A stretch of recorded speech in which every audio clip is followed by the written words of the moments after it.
आपल्या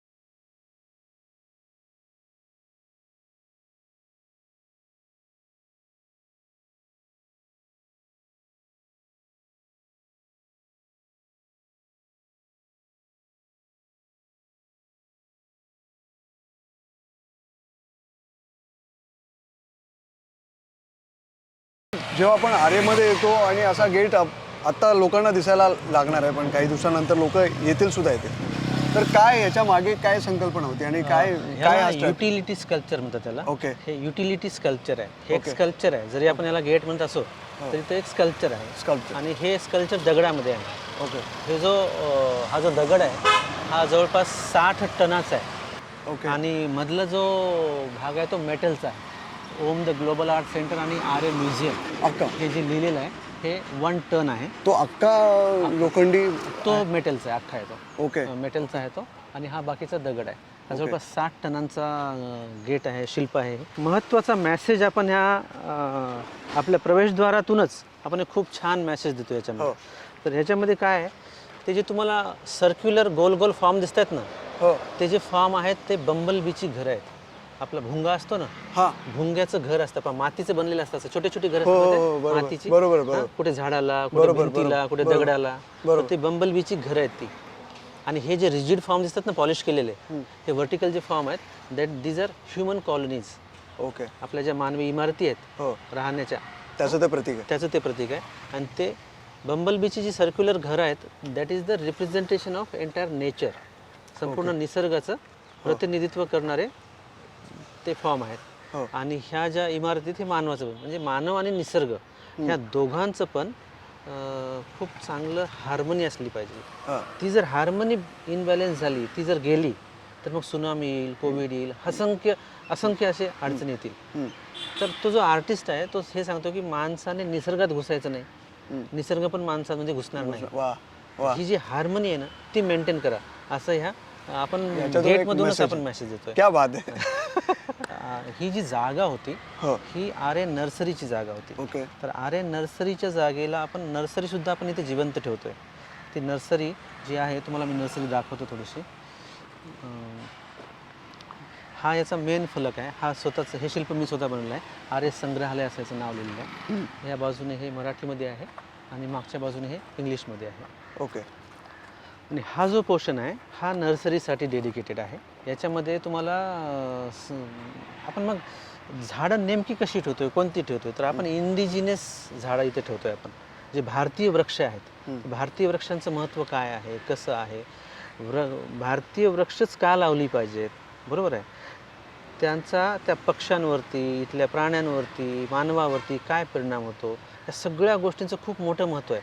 आज फक्त शोभेसाठी आणि शोसाठी म्हणून आपण बाहेर देशातली झाडं आणून लावतो, बरोबर. आणि त्याचे इतके दुष्परिणाम होतात भारतीय वातावरणावरती, विचारायचं काम नाही. तर त्या सगळ्या गोष्टी अवॉइड करण्यासाठी आपल्याला भारतीयत्व काय आहे, भारतीय सॉईल काय आहे, माती काय आहे, ह्या मातीमध्ये येणारी वृक्ष कोणती आहेत हे पाहणं खूप गरजेचं आहे. तर आम्ही या ठिकाणाहून 4 झाडं विकून 2 पैसे कमवण्यापेक्षा त्या झाडांबद्दल येणाऱ्या जनरेशन्सला माहिती देऊन त्याचं महत्त्व किती आहे, झाड जगलं तर आपण जगू, ह्या गोष्टी त्यांच्यापर्यंत रुजवण्यासाठी आम्ही हे काम करतोय. क्या बात आता हे जे तुम्ही पाहत असाल आर्य म्युझियम, त्या म्युझियमचं जे शिल्प आहे किंवा बोर्ड आहे त्याच्यामध्ये हे सगळे सुद्धा हे वेली आहेत पाया, बरोबर आहे.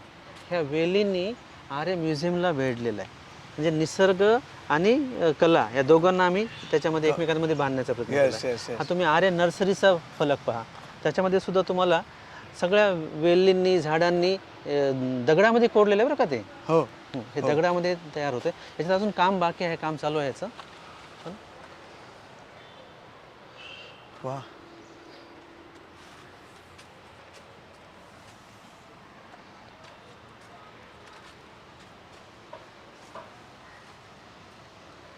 हा आर्य नर्सरीचा फलक आहे.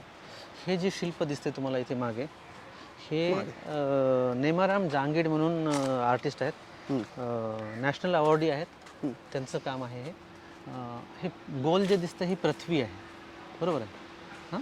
आणि या पृथ्वीवरती मानवाचं अस्तित्व अगदी नगण्य आहे. ही जी तुम्हाला वरती वनराई दिसते, झाडं झुडपं मोठी मोठी वृक्ष दिसत आहेत, हे यांची ही पृथ्वी आहे. खालती हे जे तुम्हाला पाणी दिसतंय हे पॉलिश केलेलं, त्या पाण्यामध्ये खूप असंख्य असे हजारो करोडो समुद्री जीव आहेत. तुम्ही जर पृथ्वीचा अभ्यास केलात तर तुम्हाला फक्त 25% 24% काहीतरी तुम्हाला 26% तुम्हाला जमीन दिसते आणि बाकी सगळं पाणी दिसतं. या पाण्यामध्ये राहणारे महाकाय समुद्री जीव आहेत, त्यांच्यासमोर मानवाचं अस्तित्व आहेच किती. तर ही पृथ्वी फक्त आपली एकट्याची नाही, तर संपूर्ण निसर्ग, संपूर्ण जीवसृष्टी त्या सर्वांचे मिळून आहे, असं तो आर्टिस्ट त्यातनं मॅसेज देतो. वा. तर असे प्रत्येक, आता हे जे या साईडला जे आहे हे गंगा अवतरण म्हणून शिल्प आहे. हे टुटू पटनायक आहेत. हे टुटू पटनायक म्हणून ओडिसाचे आर्टिस्ट आहेत, आता दिल्लीला स्थायिक आहेत ते. तर त्यांचं हे शिल्प आहे. गंगा काय ते ब्लॅक मध्ये काय ते ब्लॅक फॉर्म जो आहे तो ढगांचा फॉर्म आहे. ओके. आणि ते खालती, त्याच्या खालती दाखलती जमीन आहे आणि हे सर्व पाणी आहे. गंगा अवतरण नावाची एक स्टोरी आहे. गंगाचं अवतरण कशासाठी झालं पृथ्वीवरती. पृथ्वी जेव्हा फिरायला लागली आणि पाण्याशिवाय जीवन नाही आहे, सर्वात महत्त्वाचं जर काय असेल मानवी जीवनामध्ये तर पाणी आहे. तर ते पाणी कशी पृथ्वीवर आलं आणि इथे जीवसृष्टी कशी निर्माण झाली, अशी एक हिंदू मायथॉलॉजीमध्ये एक स्टोरी आहे, त्याच्यावरती ते शिल्प आहे. क्या बात आहे. म्हणजे हे जेव्हा तुम्ही सांगताय आम्हाला, आम्ही व्हिज्युअलाइज करतोय आणि इमॅजिन करतो काय त्या कलाकाराची ती मेहनत आहे आणि काय विजन्स आहे. इथं ठेवलेलं प्रत्येक स्कल्पचरमध्ये काही ना, आता हे समोरचं जे शिल्प आहे ते भूपेश कवाडिया म्हणून आर्टिस्ट आहेत, त्यांचं आहे. एवढं सुंदर शिल्प आहे ते समोरचं. हां, ते भारतीय अध्यात्मावरती शिल्प आहे हे. भारतीय संस्कृतीचा जर पाया काही असेल तर भारतीय अध्यात्म आहे. वा वा वा वा. तर हे जे खालती तुम्हाला दोन जे गेट दिसत आहेत, तर तो एंट्री पॉईंट आहे. आणि वरती जे दिसतंय तुम्हाला ते शिल्पाच्या, तो तुमचा अंतिम ध्येय आहे, बरोबर आहे. ओके. आणि जर तुम्ही संपूर्ण शिल्पाला एक मागे येऊन पाहाल, संपूर्ण शिल्पाला जर तुम्ही मागे येऊन पाहाल तर हा एक रॉ दगड आहे, बरोबर आहे. हा दगडामध्ये कसं असतं, कधी कधी कलाकाराला हे समजलं पाहिजे की नेमकं किती काम मला करायचं आहे. तर त्यांचा अनुभव तेवढा दांडगा होता म्हणून त्यांनी इतकं सुंदर शिल्प केलं आहे. हा जो दगडाचा जो नॅचरल भाग आहे ना, त्याला त्यांनी टच केलं नाही. त्या इटसेल्फ खूप मोठं शिल्प आहे ते, बरोबर. त्याला फक्त जितकं गरजेचं आहे तेवढंच कार्विंग केलं त्यांनी. खालती ते 2 गेट दाखवले आणि वरती ते ध्येय दाखवले. ही साधी कुऱ्हाड आहे, ही कुऱ्हाड आहे आणि ह्या कुऱ्हाडीच्या पात्याला झाडांच्या पारंब्यांनी आणि मुळांनी असं पकडलेलं आहे. खूप सिम्पल मेसेज आहे, सेल्फ एक्सप्लेनेटरी शिल्प आहे ते. झाडाच्या पारंब्यांनी आणि मुळांनी कुऱ्हाडीच्या पात्याला पकडले आणि ते म्हणतात की बस झाला, हजारो वर्षापासून तुम्ही आम्हाला कापताय, तोडताय, जाळताय जंगलाच्या जंगलं आणि स्वतःचा उद्धार करून घेताय, तर कुठेतरी हे थांबवा, असं झाडं स्वतः माणसाला सांगतात. असा मेसेज त्या शिल्पामध्ये आहे. कुठंतरी आपण हे थांबवलं पाहिजे आणि पर्यावरणाचं जतन केलं पाहिजे, असं त्या शिल्पकाराचं म्हणणं आहे. संपूर्ण जीवनाचा अर्थ सांगणारे शिल्प इथे आहेत. तर हे जे शिल्प आहे हे शिल्पकार सुद्धा नॅशनल अवॉर्डी आहेत. यांचं नाव आहे हरिराम कुमावत. तर ह्या शिल्पाचं नाव आहे दादी माका संदूक. दादी माका संदूक. तर ह्याच्यामध्ये इतकी छान स्टोरी आहे ना की घरी वडीलधारी माणसं का महत्त्वाची आहेत. आज आपण न्यूक्लिअर फॅमिलीकडे चाललोय, मी आणि माझी बायको आणि 2 मुलं माझी, एवढंच. पण घरी वडीलधारी माणसं असणं, संयुक्त कुटुंब पद्धती असणं किती महत्त्वाचं आहे, त्याचं काय महत्त्व आहे, हे सगळ्या गोष्टी या शिल्पामध्ये सांगतात. सगळ्या गोष्टी जर मी तुम्हाला प्रत्येक शिल्पाची सांगत बसलो तर आपला 2 दिवस जातील. पण म्हणजे तुम्हाला विषय सांगतो मी त्याच्यामध्ये. हा दगडामध्ये केलेलं काम आहे, एवढं सुंदर काम आहे. ह्या कॉन्सेप्टसाठी त्यांना राष्ट्रपती पुरस्कार आहे, नॅशनल अवॉर्ड आहे, गोल्ड मेडल आहे त्यांना. तर ते जेव्हा आले ओममध्ये तेव्हा त्यांना मी विनंती केली की तुमचं जे सिग्नेटरी वर्क आहे तेच इथे तयार करा, आणि त्यांनी ते तयार केलं. किती बारकाईने दादी माका संदूक आहे. खूप छान इमोशनल स्टोरी आहे त्याच्यामध्ये. हे तुम्ही जेव्हा बघाल तर तुम्हाला, आपण पाहिलेलं आहे हे दृश्य, पण एवढ्या मोठ्या स्वरूपात, ते पण शिल्पामध्ये, दगडांमध्ये अशा गोष्टी जर तुम्हाला पाहायला मिळतील. तर तुम्हाला एक इमोशनल टच तर येईलच, पण त्यामागची स्टोरीसुद्धा कळेल. ही लायब्ररी आहे ॲक्च्युली, परंतु याच्यामध्ये एक छोटं सेक्शन तयार केलं आहे. आपल्याकडे जवळपास आता 48 देशांमधले मिनरल्स येऊन आम्ही आणून ठेवलेले आहेत. ओके. आणि जवळपास सगळ्या जगातले मिनरल्स आता हे तुम्हाला हे जे रॅक्स दिसतात हे फक्त ही लायब्ररीची रॅक्स आहेत. तात्पुरतं इथं सॅम्पल ठेवलं आहे आणि याच्यासाठी एक डेडिकेटेड, जसं आपण आर्ट गॅलरी पाहिली तसं एक डेडिकेटेड सेंटर असेल. ओके. आणि त्याच्यामध्ये पूर्ण मिनरल्स ठेवली जातील. त्याचं प्रॉपर त्याचं डिस्प्ले, त्याचं लाईट त्याच्यावरती लाईट सिस्टम असेल proper. आणि त्याच्या प्रत्येकाचं त्याचं ओरिजिन कुठलं आहे, ते आफ्रिकेतलं आहे, जर्मनीतलं आहे, भारतातलं आहे, सगळं डिस्क्राईब केलं असेल. आणि सगळ्या स्टुडंट्सला, जे लोक येतील अभ्यासू असतील, त्यांना ते एक ट्रीट असेल त्यांच्यासाठी ते.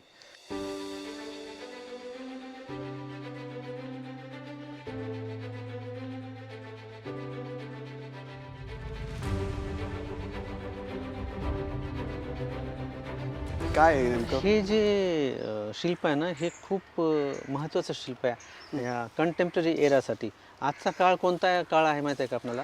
आजचा काळ हा डिजिटल काळ आहे. राईट. डिजिटल एरा, AIचा एरा म्हणतो आपण, बरोबर आहे. तर हे जे स्क्वेअर तुम्हाला दिसत आहेत, हे स्क्वेअर दिसत आहेत सगळे, हे स्क्वेअर म्हणजे पिक्सेल्स आहेत. पिक्सेल्स एकत्र येऊन त्याची एक इमेज बनते, चित्र बनतं, बरोबर आहे, फोटो बनतो. बरोबर. आणि 24 इमेजेस तुम्ही एका सेकंदात रन केल्या तर त्याचा व्हिडिओ बनतो. हा जो डिजिटल एरा आहे ना, हा सगळा तुमचा सोशल मीडिया, वेबसाईट, स्क्रीन्स याच्यावर चालतोय. प्रत्येक स्क्रीन तुमची पिक्सेलने बनलेली आहे, प्रत्येक इमेज पिक्सेलने बनलेली आहे. हा पिक्सेलचा जो एरा आहे ना, हा पिक्सेलचा एरा, डिजिटल एरा आपल्या माणसाला आतमध्ये खेचतोय आणि आपण जवळपास अर्धे त्यामध्ये डुबलेलो आहोत, बरोबर आहे. तर हा आर्टिस्ट काय सांगतोय की आपल्याला टेक्नॉलॉजीला तर अडॉप्ट केलं पाहिजे, पण कुठपर्यंत जायचं आणि कुठे थांबायचं हे आपण शिकलं पाहिजे. आज प्रत्येक हुशार माणूस रील पाहत बसतो, 1-1, 2-2 तास बसतो तो. लहान लेकराला तुम्ही चमच्याने काहीतरी भरवा, तो खाणार नाही. बाजूला एक रील लावा, काहीतरी राईम्स लावा, आणि तो किती पाहिजे तेवढं खातो, त्याला काहीच कळत नाही. तर ह्या जो अतिरेक होतो ना डिजिटलायझेशनचा, तो कुठेतरी थांबला पाहिजे. कुठे थांबला पाहिजे म्हणण्यापेक्षा त्याच्यावर विचार झाला पाहिजे, असं हे आर्टिस्टचं म्हणणं आहे. जर समजा आता आपण याच्यामध्ये अर्धे कमरे एवढे घुसलो आहे, या पुढच्या शिल्पामध्ये त्यांनी दाखवलं आहे की तो फक्त त्याचा हात राहिलेला आहे, त्याचा चेहरा कुठेतरी दिसतोय. हे सगळे पिक्सेल्सनी ना त्याला पूर्ण गिळंकृत केलं आहे माणसाला, बरोबर आहे ना. हे सगळं गिळंकृत केलं आहे. तर आपली पुढची स्टेप ही आहे म्हणतो, जर आज जर आपण सुधारलो नाही तर आपली पुढची ही स्टेप. माणूस मरेल का? मरणार नाही. माणूस जिवंत राहील, पण त्यातला माणूस पण मरेल, माणुसकीही मरेल, माणुसकी मरून जाईल. तर तो म्हणतो की हे सगळं संपण्यापूर्वी आपण थोडा विचार केला पाहिजे आणि त्याला किती वापर करायचा आणि कुठे थांबलं पाहिजे हे त्याच्यावर आपण प्रत्येकाने स्वतःचं अवलोकन केलं पाहिजे, आत्मपरीक्षण केलं पाहिजे. असं याचं मान काफर नाव आहे, मनदीप सिंग, फ्रॉम चंदीगड, पंजाबचा आहे, आता चंदीगडला राहतो. काय विचार आहेत त्या लोकांनी जे मांडलेले आहेत. पण रिअल फॅक्ट आहे, तुम्ही अतिरिक्त एका कुठल्याही गोष्टीचा कराल तर अंत खूप विचित्र होणार आहे. इथे आल्यानंतर कळतं की जीवनाचा अर्थ काय. तर अर्थ तोच आहे की जेव्हा तुम्ही पॅशनमध्ये जगता, पॅशनमध्ये रमता, तेव्हा तुम्हाला कुठल्याच गोष्टीची चिंता नसते. असेच नरेंद्र सर आपल्यासोबत होते. आज तुम्ही आम्हाला इथे बोलवलं, आम्हाला खूप मजा आली. जाता जाता आपल्या भारतीयांना, आपल्या महाराष्ट्रीयन लोकांना जे बाहेरून देखील येणार आहेत काही दिवसानंतर जेव्हा हे ओपन होईल, त्यांच्यासाठी काय मेसेज असेल, आणि हे जे कलाकार आहेत, शिल्पकलाकार किंवा चित्रकार, ह्यांच्यासाठी काय एक तुम्ही संदेश देऊ इच्छिता? कसं आहे, जर कोणाला संदेश द्यायचा असेल तर त्यासाठी स्वतः खूप काही अचीव करावं लागतं, अगोदर मिळवावं लागतं. तर मी अजून त्या योग्यतेचा स्वतःला मानत नाही की कोणाला तरी संदेश देऊ. मी फक्त मी काय करतो हे तुम्हाला सांगू इच्छितो. मी या ठिकाणी मला जेवढी जमेल तेवढी ह्या जमिनीची, ह्या समाजाची आणि ह्या देशाची, जे माझं क्षेत्र आहे त्या क्षेत्राच्या माध्यमातून सेवा करण्याचा मी प्रयत्न करतो आहे. आणि जर जो कोणी आपापल्या क्षेत्रामध्ये आहे त्या क्षेत्रामध्ये जर त्यांनी हा भाव ठेवून जर काम सुरू केलं तर आपण जे म्हणतो ना की अरे खूप वाईट अवस्था आहे, खूप घाण परिस्थिती आहे, कधी सुधारणार नाही, ह्या सगळ्या गोष्टी थांबतील. आणि प्रत्येकाने आपापल्या बाजूचा परिसर जर स्वच्छ केला तर संपूर्ण देश स्वच्छ व्हायला काय फार वेळ लागणार नाही. तर माझं क्षेत्र कला आहे, व्हिज्युअल आर्ट आहे.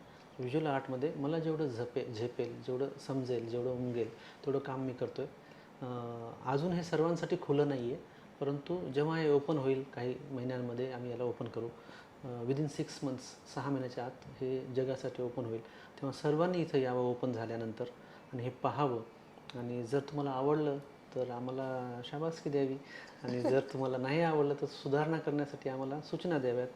तर भारतीय दृश्यकलेची, भारतीय संस्कृतीची आणि भारतीय पर्यावरणाची सेवा आम्ही ओम द ग्लोबल आर्ट सेंटर आणि आर्य म्युझियमच्या माध्यमातून करायचा आमचा मानस आहे आणि त्याच्यावरती हे काम सुरू आहे आमचं. क्या बात आहे. थँक्यू सो मच आणि पुढच्या वाटचालीसाठी तुम्हाला शुभेच्छा. Thank you sir, thank you. आणि जसं सरांनी सांगितलं, जर तुम्हाला आवडलं, मी तर म्हणतो आवडलं, तर लाईक करा, कमेंट करा, शेअर करा, जास्तीत जास्त लोकांपर्यंत ही इन्फॉर्मेशन पोचवा. कारण निसर्गाला तुमची, आपली, आपल्या सगळ्यांची खूप गरज आहे आणि मला कमेंटची खूप गरज आहे. कमेंट करा.